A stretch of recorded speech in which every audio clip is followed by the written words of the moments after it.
What's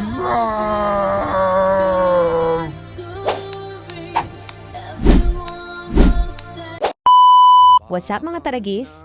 Bakit nga ba maraming gusto ma-experience ang famous art of mambabatok ni Apo Wangod? Ang hirap-hirap naman diyang puntahan. For the cloud, syempre. Charot! First on the list, life lessons. Marami kang matututunan techniques.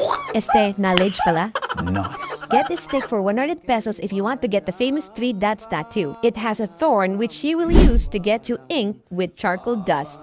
The process is fairly simple. The first step is marking you where you want the 3 dots. Second step is to tap continuously until all the 3 dots has been covered. And the last step, take a picture.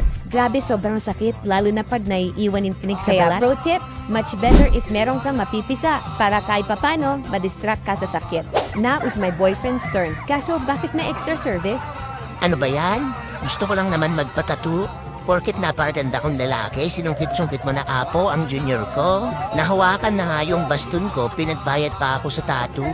Di man lang ginawang free, pwede naman in private. Sunod, schedule natin yan, Apo Wangod Pero with talent fee na. Oh, I forgot. You have to pay 300 pesos for miscellaneous fee and another 300 for Apo Wangod's mambabatok skills. All that in exchange for the cultural heritage, global recognition, and of course the iconic symbol of hardcore tattoo experience.